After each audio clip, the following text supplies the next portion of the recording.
मित्रांनो, परीक्षेमध्ये अशा पद्धतीचा मोठा प्रश्न विद्यार्थ्यांना दिसला की विद्यार्थी गोंधळून जातात आणि उत्तर देत बसत नाही, कारण वेळ जाणार आहे असं समजतात आणि प्रश्न सोडून देतात. तर बघा, काही सेकंदात या प्रश्नाचं उत्तर कसं द्यायचं होतं. मोठा प्रश्न आहे, फक्त लक्षात ठेवायचं काय दिलंय. भीमरावांनी 5 म्हशी दलालामार्फत विकत घेतल्या, प्रत्येक म्हशीची किंमत 8,500 रुपये ठेवली.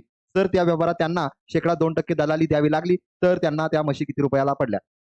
सरळ मित्रांनो काय करायचं, 5 म्हशी गुणिले प्रत्येक म्हशीची किंमत आहे 8,500 आणि मित्रांनो तुम्हाला 2% दलाल द्यायला लागलेला आहे. म्हणजे एक म्हस 100%च्या बरोबर आहे. म्हणजे 100% साठी 2% दलाली, म्हणजे 100 अधिक 2 102.